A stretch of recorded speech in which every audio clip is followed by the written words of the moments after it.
What's your biggest money stressor? Seriously, take a second and think about it. Is it that mountain of student debt that feels like it's never going down?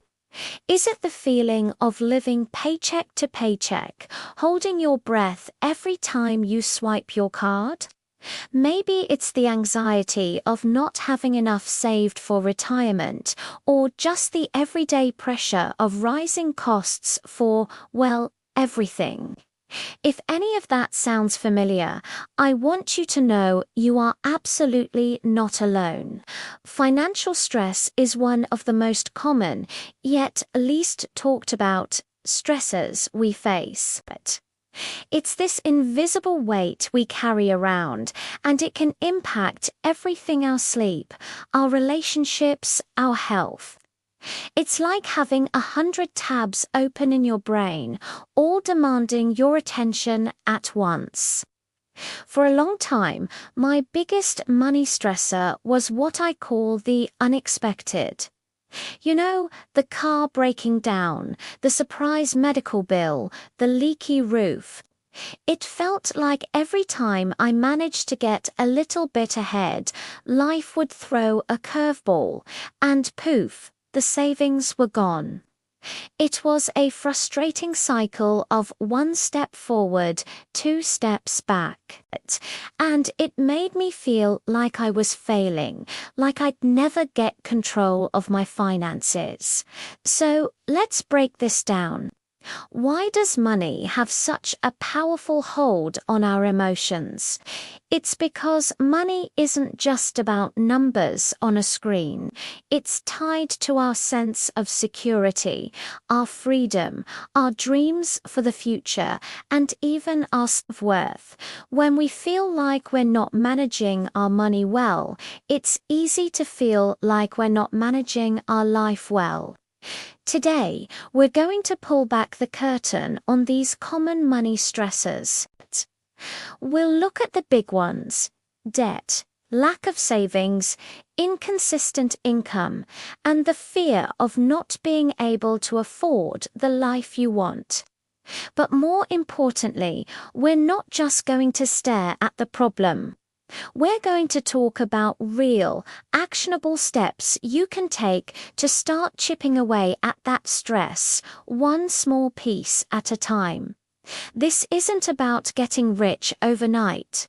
It's about getting control, building confidence, and finding peace of mind.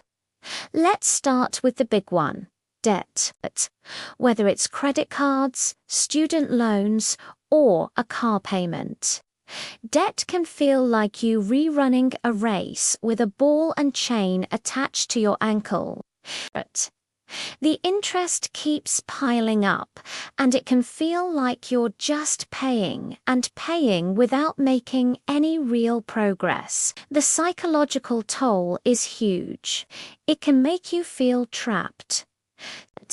So, what's the first step? It's not about finding a magic wand. It's about creating a clear plan of attack. You need to know exactly what you owe, to whom, and at what interest rate. List it all out. Seeing it on paper can be scary, but it's also the first step to taking back power. Once you have the full picture, you can decide on a strategy. Two popular methods are the debt snowball and the debt avalanche. With the debt snowball, you list your debts from smallest to largest, regardless of the interest rate. You make minimum payments on all of them, but you throw every extra dollar you can at the smallest debt. Once that one is paid off, you feel this incredible rush of victory. It's a huge psychological win. Then you take all the money you were paying on that first debt and roll it into the next smallest one. The momentum builds like a snowball rolling downhill. The debt avalanche method is mathematically more efficient. You list your debts by interest rate from highest to lowest. You make minimum payments on everything, but you focus all your extra cash on the debt with the highest interest rate. This saves you the most money in the long run. Which one is better? The one you'll actually stick with. If you need those quick wins to stay motivated, the snowball is your friend. If you're a pure numbers person, the avalanche might be for you. The key is to choose one and commit. Now, let's talk about the stressor of not having savings. This is that constant low-grade anxiety that comes from knowing you're one emergency away from a financial crisis. It's the feeling of having no safety net. Building an emergency fund is non-negotiable for your financial and mental well-being. The common advice is to have 3 to 6 months' worth of living expenses saved up. If you're starting from zero, that number can feel completely impossible. So let's forget that for a second. Your first goal is not 6 months of expenses. Your first goal is $1,000 or even $500. Pick a small, achievable number. How do you get there? Automate it. Set up an automatic transfer from your checking account to a separate high-yield savings account every payday, even if it's just $25 or $50. The amount is less important than the habit. The goal is to make saving automatic, something that happens without you even thinking about it. You'll be amazed at how quickly those small, consistent contributions add up. That small buffer will give you an incredible amount of breathing room. It's the difference between a car repair being a catastrophe and it just being an inconvenience. Next up is a stressor that's becoming more and more common, especially for freelancers, gig workers, or small business owners. Inconsistent income. One month you're flying high, and the next you're wondering how you'll cover rent. This roller coaster can be incredibly stressful and makes it almost impossible to plan for the future.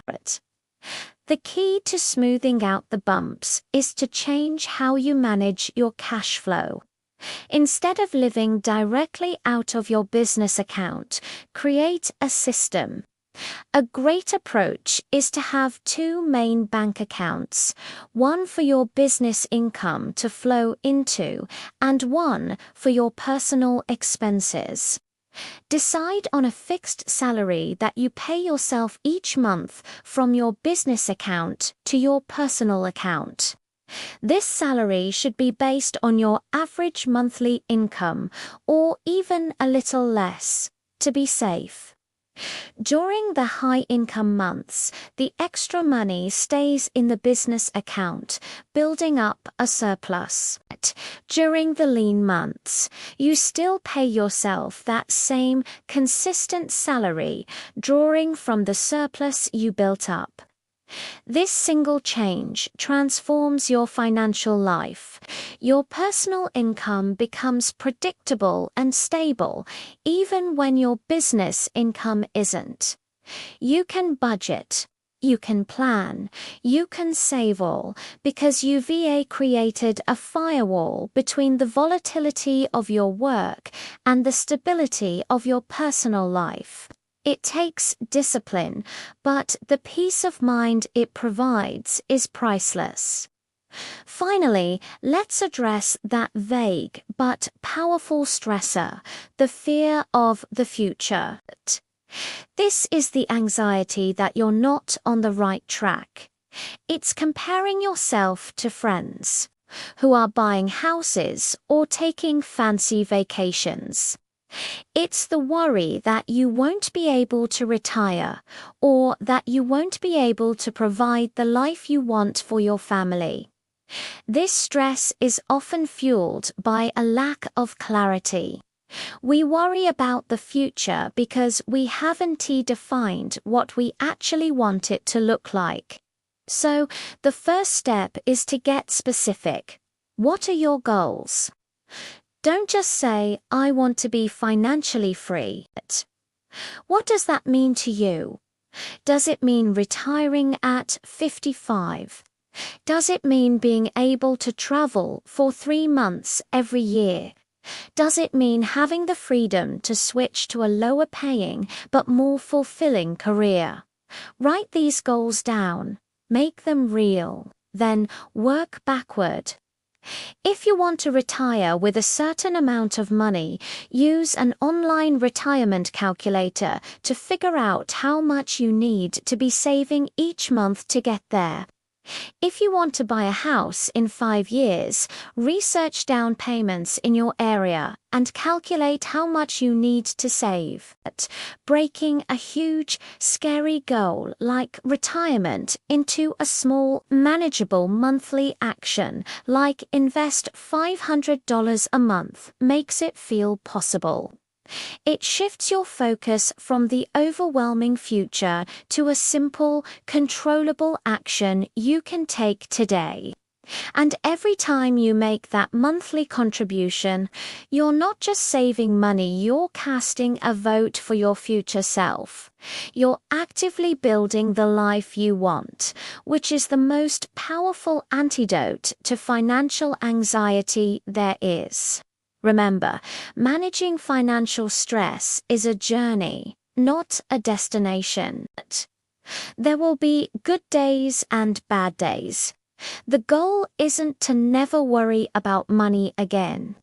The goal is to build systems, habits, and a mindset that empower you to handle the challenges when they arise. It's about knowing your numbers, having a plan for your debt, building a safety net, smoothing out your income, and getting clear on your future goals. Each of these steps reduces uncertainty and increases your sense of control. And control is the opposite of stress. So I encourage you to pick one area we talked about today. Just one. Is it listing out your debts? Setting up an automatic transfer to savings? Opening a separate bank account for your business? Whatever it is, take that one small step this week. Progress, not perfection, is what matters. You have the power to change your financial story. It starts with facing the stress head-on and taking that first small, deliberate step toward a more peaceful and secure future. You can do this. Thanks so much for watching. If this video helped you in any way, please give it a like and subscribe for more content on building a better financial life. I'd love to hear in the comments what your biggest money stressor is and what's one step you're going to take to address it. Let's support each other. See you in the next video.